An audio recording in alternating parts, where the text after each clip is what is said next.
Let's start up with the matchup, of course. You know the results already. The Lakers against the Clippers ended 112 to 103 in favor of the LA Lakers. And like Cecilia said, LeBron James and Anthony Davis are combined for 58 points in that particular victory. Elsewhere, the OKC Thunder prevailed over the Boston Celtics by just 1 point, 105 to 104. Chris Paul scoring 28 points, while Dennis Schroeder added 27 off the bench in that particular game, including a very fantastic play towards the end of the game as well. The Bucks and the Suns faced off, and it was Phoenix prevailing 140 to 131. Devin Booker scoring 20 of his team high 36 points in that game, and they took advantage of the fact that there was no Giannis for the Bucks. Giannis, in case he missed it, is going to miss at least a couple of games because of a knee injury. Left knee injured on Friday, lost to the Clippers, and of course, they said there was no sign of significant damage, but at the end of the day, after that MRI scan, so they needed to rest him. So the Bucks 53-11, they're still the best in the Eastern Conference. They've lost just 2 in a row for the first time this season. 3 of their last 4 games. They're a very good side. Actually, they're a very decent side, even without Giannis. But of course, when Giannis plays, it takes them to another level entirely. So hopefully Giannis is not out for too long. It's just 2, and it comes back and to help this team seal and secure the overall best record in the NBA. Let's move on to the matchup between the Timberwolves and the Pelicans. That one ended 120 to 107 in favor of New Orleans. JRUE Holiday scoring a season high 37 points in that victory for the New Orleans Pelicans. That match was actually played in Minneapolis and was a fantastic away victory for them. The Raptors edged the Kings 118 to 113. Norman Powell once again showing up big time, 31 points. Kyle Lowry as well too was on fire, 30 points for the Toronto Raptors in their win in Sacramento. Pascal Siakam scored 11 of his 23 points in the 4th quarter, including that 8 straight down the stretch. Serge Ibaka also 15 points and 10 rebounds. So these guys are looking good. They're looking very well. No problems at all. We're going to see how good this Raptors side is when the playoffs come around. And that's what we are just waiting for, the post-season. There were also wins for the Indiana Pacers. The Orlando Magic as well, too, were on the winning side. The Miami Heat won as well. Toronto, the Cavs surprisingly defeated the San Antonio Spurs in overtime, 132 to 129. Brooklyn Nets over the Chicago Bulls, 110 to 107. And last but not the least, the New York Knicks won 96 to 84 over the Detroit Pistons. Absolutely. Bam Adebayo, for the Heat, of course, I love mentioning 27 points, 40 rebounds, and 6 assists, leading them to the win over the Washington Wizards. So Miami snapped their 4-road losing streak. So good one. Good one. We're going to keep talking about Bam Adebayo until he decides to play for the Tigers. Because we know he's not going to make the U.S. final list. He's in the 50 or 55. It's a the whole lot of crowd squad that they've released. His name is there.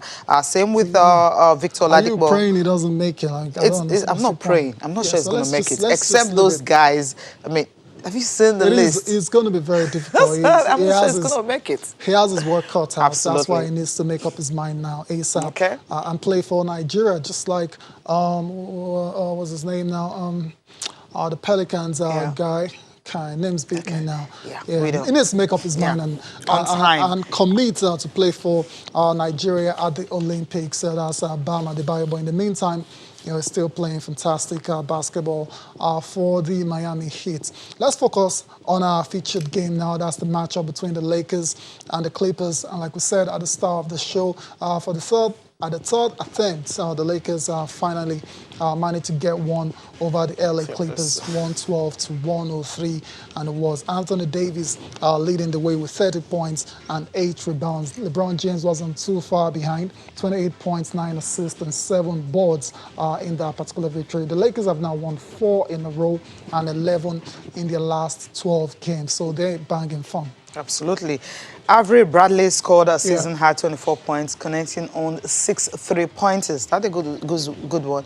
Kyle Kuzma also finished with a game-high of 10 rebounds to go along with 8 points. So there was performance from all rounds. Yeah. Now for the Clippers, well, Paul George was in action, 31 points. Kawhi Leonard, I mean, it was all over LeBron, but then somehow LeBron got the better of him. He had 27 points, despite the fact that he was busy with LeBron at all times, always guiding him. Harrell also added 20 points for the Clippers. Right. They lost for the first time to the Lakers in 3 contests this season. Okay, so the Lakers just won't let that happen. No, they just won't let it happen. And you could tell from the way they approach to the game, they didn't want to lose for a third time, because if that happened, we have a king in the West. Yeah, no. I mean, there's only one king, and that's LeBron James. I don't think if that's that happened, then that's the arguments will start. Yeah, it might not even start. But what I'm even saying is, if they had lost them for the third time, then pundits would have started to say the Clippers perhaps have the Indian sign. They have the number, and they must start to reach conclusion when it comes to the playoffs. Yeah. So that's been avoided now, and there's one more game to go. Perhaps this is going to end 2-all before we get to see these two teams in the final of the Western Conference. If everything goes according to plan, but it's still a very long way to go, and we'll see how it pans out. The Lakers, of course, clinched the playoff spot over the weekend for the first time in a very long time. So welcome back to the postseason, the Los Angeles Lakers. Let's move on from basketball now. Let's talk about USC 248. Yeah. Okay, what about the guys that give us the numbers on the nights? I mean, why will you leave them out? All right, let's not do that. Okay, let's talk about top performers. Cecilia JRUE Holiday, like I said, played a fantastic game, 37-9 and 8 for his team, and they got that very good victory. Let's move on to Chris Middleton. In the absence of Giannis, of course, he tried to pick up the offense. Wasn't enough. Yeah, it wasn't enough. 39, 2 and 4 for Chris Middleton, but the Bucks lost against the Phoenix Suns. Devin Booker in that same game was amazing. Of course. 36.5 rebounds and 8 assists for the Phoenix Suns in the victory over Milwaukee. For the Mavs, Luka Doncic. Luka Doncic, our guy. One of those very few times where he doesn't end up on the winning side. Still had a fantastic game. Absolutely. 36 points, 10 rebounds, and 8 assists. That's just 2 assists shy of another triple-double. Double, but the Mavs lost to the Pacers, surprisingly. Yeah, Victor Oladipo was a good one because of that jumper that he sent 38.3 seconds remaining. And, of course, Luka Doncic missed his, and that was why the point was so narrow, 112 and 109. Wow, wow, so close. Kyle Lowry for the Toronto Raptors. Apart from Pascal Siakam and lately Norman Powell, this guy has been very consistent for the Toronto Raptors. 30 points, 5 rebounds, and 8 assists. Let's move on quickly to LeBron James, the king. What this guy is doing at 35, season 17 in the NBA, it's never been seen before. It's just remarkable. 28.7 rebounds and 9 assists. Yeah, I guess you could say that. LeBron James, take it about wherever you are. Last but not the least is Paul George. Of course. 31, 6 and 3 on the night for the Clippers on the losing in side. their loss against the LA Lakers. Okay. All right, so that's it for the NBA. Now, right? Yes, absolutely. Okay, can we move on now? Yeah, move over to the UFC, MMA, and of course, what happened. I'm excited to talk about it. Yeah, I know. I mean, people really didn't like that fight. I'm like, okay, why will you complain? I didn't see blood. You know, for the first time, I kind of enjoy mixed martial arts fights without having to close my eyes or cringe most times. So I think for me, it was bloodless. No problem. And it was cool. Dance around, come with the style of Floyd Mayweather, yes. That's what I was thinking. Pick your points here and there. Pick your point, that's it. And at the end of the day, no bloody face, nothing. That's what you Come out clean, beautiful. This is a full combat sport. This is a full contact sport. That's combat sport. That's the reason fans pay to watch. Yeah. Serious money, but not for me. Pay-per-view to watch this guy spill blood. Technical and clean. Bust their heads and stuff like that. But we didn't see knockdowns.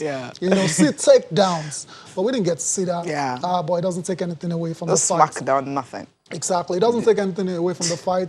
Israel Adesanya fought a very smart fight. Stuck to his game plan, didn't get reckless. When Romero was supposed to be the challenger, if you want the belt, you go and get it. Romero did none of that.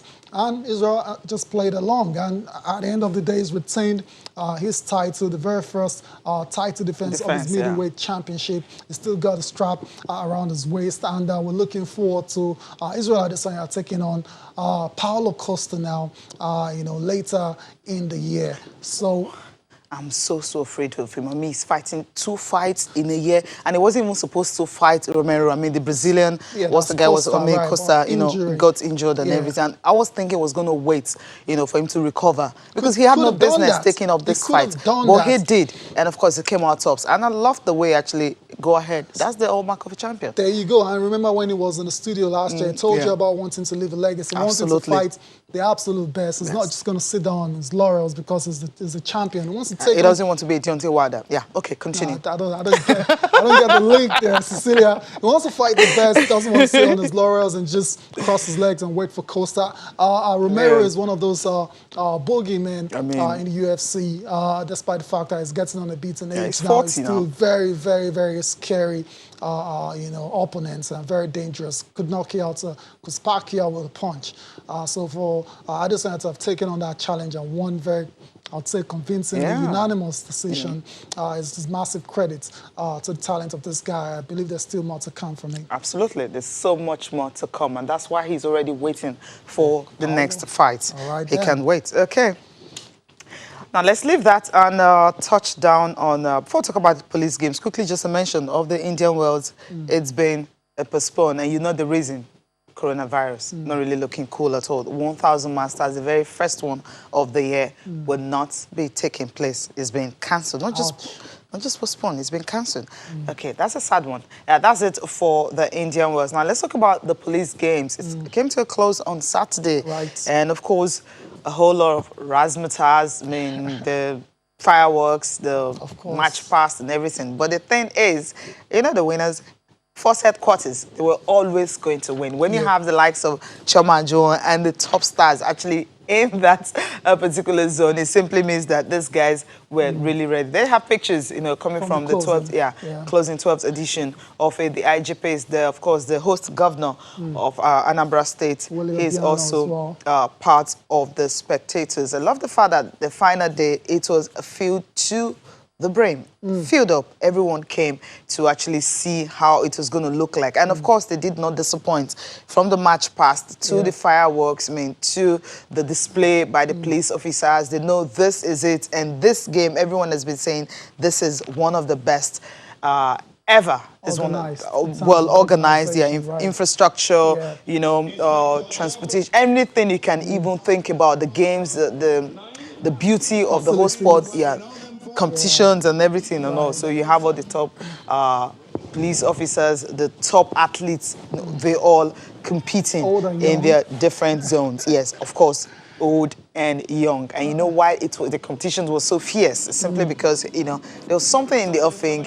Win your zone, and if you're able to win it, you can get 100 million naira worth of equipment. And that is a major boost for these police officers. Absolutely. You can say that again. Of course, there was a closing ceremony without the parade, the march past. And of course, all the police personnel looking smart and nailing this particular procedure. At the end of the day, after about 8 days of competition, like Cecilia said all along, Force Headquarters emerged overall winners. We're going to get to see what the final table looks like in a bit now. Force Headquarters, Cecilia, look at the gap there. Absolutely. That is runaway leaders, runaway winners, however you want to put it. 103 gold, 70 silver medals, and 67 bronze medals. 239 medals. That's a basket load, that's a boatload of medals, you'd say. More than 100. Zone 2,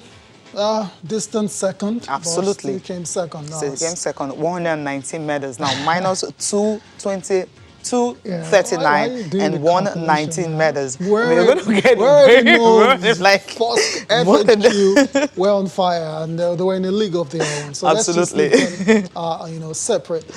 Zone 1, 42, 32, and 45. Zone 6, 27, 31, and 38.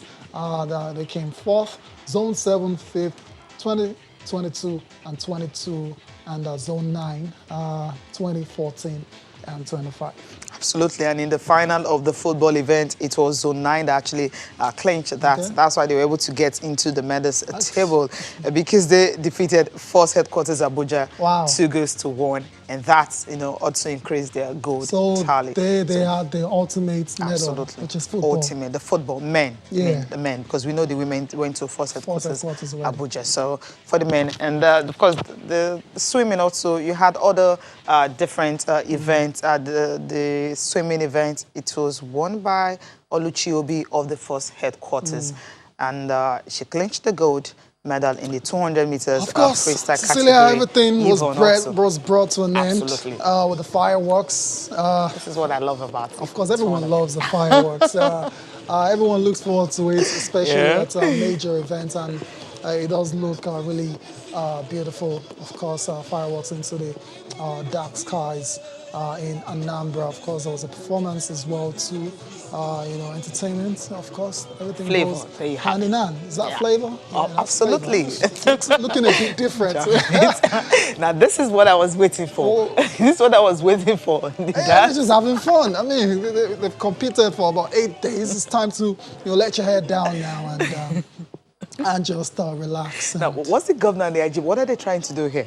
It's a bit of shadow boxing. That's it. It's about it. That's a good point. And of course, medals presentation to those who won medals on the final day, the belts, and that's the trophy right there being handed over to the winners, the best team on the day. It was a spectacular one. I mean, so the thing is, some of these athletes, I have some names. Queen of the Tracks in KHRIS, for instance, of Zone 6, she won the 100 meters race in the female category, 12.23 seconds. Yes, that was a good return, knowing that not, you know, special.